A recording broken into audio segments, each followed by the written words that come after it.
अहंकार की मुट्ठी बांधी है या समर्पण की अंजलि बनाई है तुमने?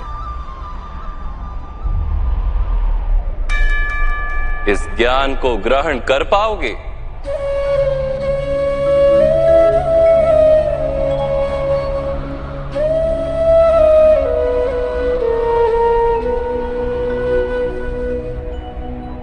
ये संसार क्या है पार्थ?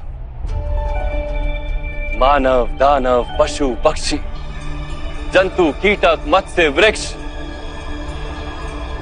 ये सब कैसे बनते हैं? किन पदार्थों से इनका जन्म होता है? कैसे चलते हैं, कैसे जीते हैं?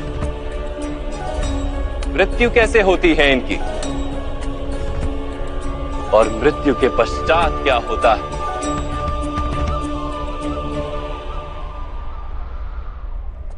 इस रहस्य का विचार करो। मनुष्य की देह मिट्टी से बनी है माधव। जल उसमें रक्त आदि बनकर प्रवाह करता है। अग्नि देह को तापमान देती है और देह में रिक्त स्थानों में आकाश प्रकट होता है।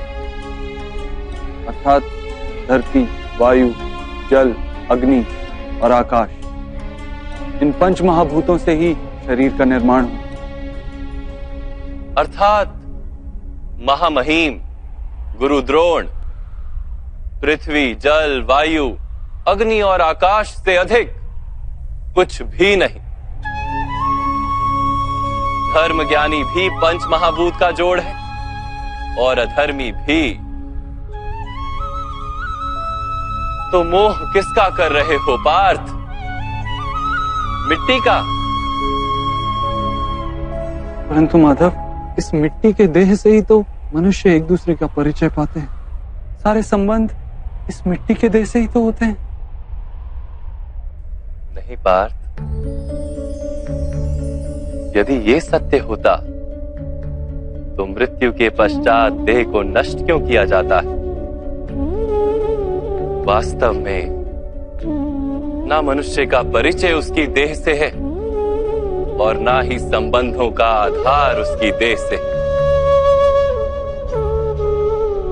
मनुष्य का स्वभाव, उसके बर्ताव और उसके कार्य उसका परिचय। ये स्वभाव, बर्ताव और कार्य कैसे बनते हैं, इसे समझो पार्थ। मनुष्य जीवन केवल 20 दृश्य और अदृश्य पदार्थों का मेल है पार्थ, किंतु फिर भी प्रत्येक मनुष्य के स्वभाव तथा कार्य भिन्न भिन्न प्रतीत होते हैं। इसका कारण है सृष्टि के 3 गुण, तमस, रजस और सत्व।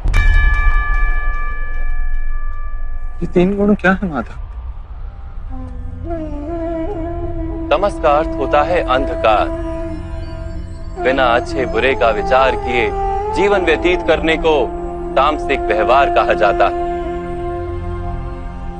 जैसे पशु पक्षी जीते हैं केवल अपनी शारीरिक इच्छाओं को पूर्ण करने के लिए। सत्व का अर्थ होता है ज्ञान का प्रकाश। जब व्यक्ति प्रत्येक परिस्थिति में धर्म का, सत्य का और परंपराओं का विचार करके व्यवहार करता है, तब उसे सात्विक जीवन कहा जाता है।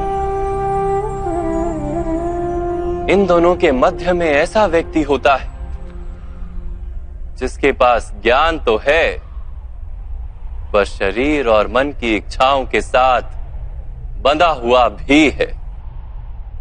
ऐसा मनुष्य रजस अर्थात अहंकार पूर्ण मन स्थिति के साथ जीता है। तमस, रजस तथा सत्व गुणों के अधिक या कम मात्रा के मेल से ही मनुष्य का स्वभाव बनता है।